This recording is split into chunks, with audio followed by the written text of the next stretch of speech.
Hello and welcome. On behalf of CME Outfitters, I would like to welcome and thank you for joining us for the first in a series of three CMEO snacks on hypertrophic cardiomyopathy. Our first CMEO snack is titled HCM Defined, HCM Revealed. CME Outfitters is the accredited provider for this continuing education activity. The CMEO Snack Series is supported by an unrestricted educational grant from Bristol-Myers Squibb. I'm Dr. Deepak Bhatt, Executive Director of Interventional Cardiovascular Programs at Brigham and Women's Hospital and Professor of Medicine at Harvard Medical School. I'm joined today by Dr. Marty Marin. Dr. Marin is the Director of the Hypertrophic Cardiomyopathy Center and also Co-Director of Cardiac CT and MRI at Tufts University School of Medicine, where he's also an assistant professor of medicine. Welcome, Marty. Great to be with you today, Deepak, talking about HCM. Thank you for the invitation. In addition to CME CE credit, today's activity is eligible for ABIM MOC points. Once you complete the activity, provide your ABIM ID and birth date when completing the evaluation. CME Outfitters will submit your MOC points. You can also claim this activity as a CME for MIPS improvement activity. Our learning objective for this CMEO snack is to evaluate appropriate patients for hypertrophic cardiomyopathy, or HCM, using evidence-based screening and diagnostic strategies. Marty, let's establish our baseline and start with the definition of HCM. So the clinical definition for hypertrophic cardiomyopathy is the presence of an increase in wall thickness 15 millimeters or more anywhere in the left ventricular wall in the absence of another cardiac or systemic disease that could produce that magnitude of left ventricular hypertrophy. So essentially excluding things like aortic stenosis or severe systemic hypertension. In addition, patients can have a clinical diagnosis made of HCM if their wall thickness is a little bit less than 15, 13, or 14 millimeters, particularly when that is in a family member of another affected person in the family with HCM. Okay, so HCM is the most common genetic heart disease. It has a vast clinical and phenotypic heterogeneity. What I mean by phenotypic heterogeneity is the location, the pattern, and distribution of hypertrophy can almost be in any pattern in HCM. And that's driven by the fact that HCM is caused by different mutations. And that is why you see such heterogeneity to the morphology and natural history in this disease. Prevalence is 1 in 200, up to 1 in 200, equal in terms of gender, race, and ethnicity. I'll just point you to the figure over on the right. The vast majority of HCM patients are actually not what we call not identified, not clinically recognized. And it's only a small subgroup, about 10%, we believe, who actually are diagnosed.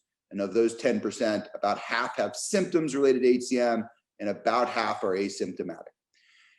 Why are we talking about HCM? It's the most common cause of sudden death in young people, including competitive athletes.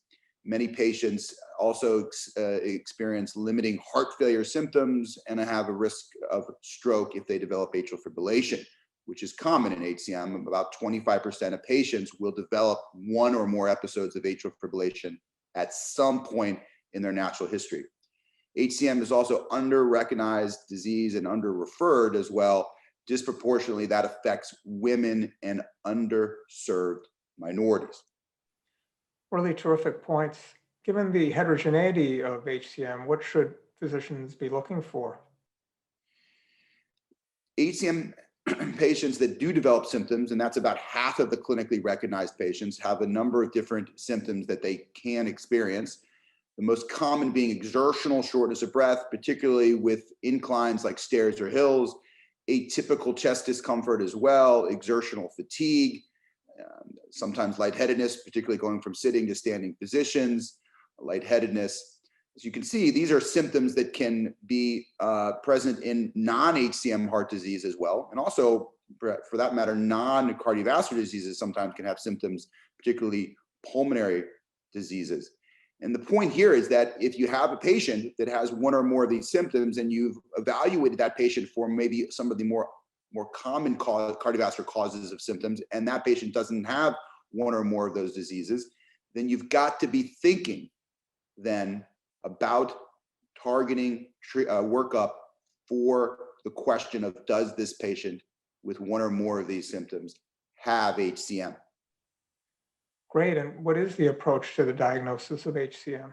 It's made non-invasively, the clinical diagnosis. The workhorse for that diagnosis over the last couple decades has been two-dimensional echocardiography. Still remains the first initial imaging test to determine if a patient has evidence for HCM. Again, that's 15 millimeters or more anywhere in the LV chamber. If there's clinical suspicion for HCM and the wall thickness measurements by echo are borderline, or you don't see all the areas of the LV chamber well, then you've got to move on to higher spatial resolution imaging with MRI to determine if that patient has HCM or doesn't. And again, just the point that the EKG is abnormal in the vast majority of patients with HCM, but there's no specific EKG pattern that's diagnostic for HCM.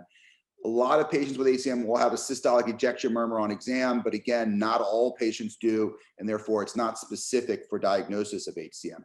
Just to show you a representation of the heterogeneity that I was talking about in terms of the morphologic expression of HCM, you can see here MRI images, blood is bright, myocardium is dark. This is 6 different patients with HCM, just showing you here the different location and pattern and extent of left ventricular hypertrophy, kind of diffuse septal in panel A, focal and limited in panel B, apical in panel C, and a number and variety of different patterns below in these short axis images. Yeah, really great points. The emergence of cardiac MR in particular is important for the audience to know. So what about sudden cardiac death? It's a significant concern in patients with HCM, but what exactly are the factors that heighten that risk? One of the most important management considerations once a diagnosis of HCM is made is determining whether that patient that you're seeing is at risk for one of the most important and certainly most visible complications of HCM, which is sudden cardiac death.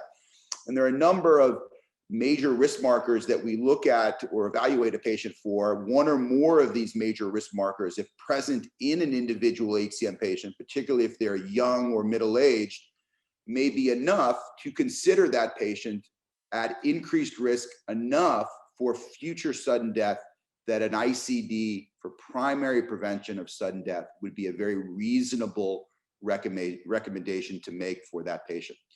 Here are the major risk markers. The enhanced just refers to the newer risk markers since the last HCM guidelines 10 years ago. I'll just, for that reason, mention LV apical aneurysm, extensive scarring by MRI using intravenous gadolinium injection, and if a patient with HCM has systolic dysfunction, which we define as an EF of less than 50%. Those are our newest high-risk markers. In addition, this strategy allows you to use physician judgment easily. For example, if a patient has a maximum wall thickness close to 30, 28, or 29, that may be enough to consider that patient high risk. And of course, we always incorporate shared decision-making in deciding about ICDs in HCM, allowing patients to have a really full understanding of the risk of sudden death and also the the strengths and limitations of long-term ICD therapy to make the best decision that they can for themselves about pursuing device therapy here. For patients that you identify with HCM who are thought not to be at the initial evaluation at high risk for sudden death, repeat evaluations, of course, are important. This is a sort of a busy slide, but to make it simple, you should evaluate your HCM patient every 1 to 2 years for any change in symptoms, or for that matter, if they're asymptomatic, we usually repeat imaging and clinical assessment with ambulatory monitor on that 1 to 2 year basis. MRI, repeating that can be important for an individual patient. That's usually a little bit longer in terms of repeating it, usually every 3 to 5 years for MRI for risk stratification. And then the importance of genetic testing for assessment really of other family members who could be at risk of developing HCM in the future because they are related to the patient that you're seeing, the proband.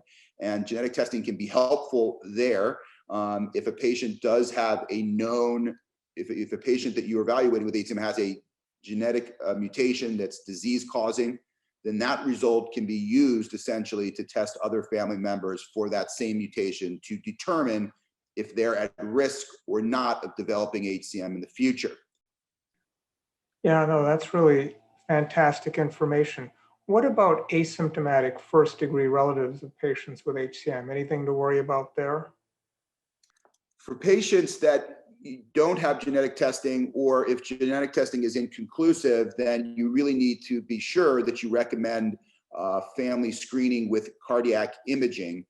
That can be done in children, for example, of an affected family member at really any time, but should begin no later echocardiographic screening than the beginning of puberty. At the time of adolescence, echocardiographic screening is repeated every 1 to 2 years. And then if the echo remains normal at the end of adolescence, then that echocardiographic screening can be extended to every 3 to 5 years until about midlife. And at that point, if the testing is normal, we usually stop screening in first degree relatives at that time. Yeah, that's a real valuable teaching point there. Well, thanks very much, Marty. This has been a great discussion. Let's summarize with our SMART goals now. Specific, measurable, attainable, relevant, and timely. That is what we hope that our audience will take from this presentation to apply to practice. First, HCM is common. Recognizing the array of presenting symptoms can facilitate an accurate diagnosis and referral. 2, to utilize guideline recommendations for diagnostic assessment and risk stratification. And 3, to screen for HCM in asymptomatic first-degree relatives of patients with HCM. As I mentioned, this is the first in a 3-part CMEO Snack series on HCM. Visit the Cardiology Education Hub on www.cmeoutfitters.com to participate in Part 2 and Part 3. Don't forget to complete the evaluation and collect your credit for today's activity. You'll be able to print your certificate from the platform. Thank you, Marty, and to the audience for joining me today. I hope our discussion gave you new insights on the clinical presentation and diagnosis of HCM.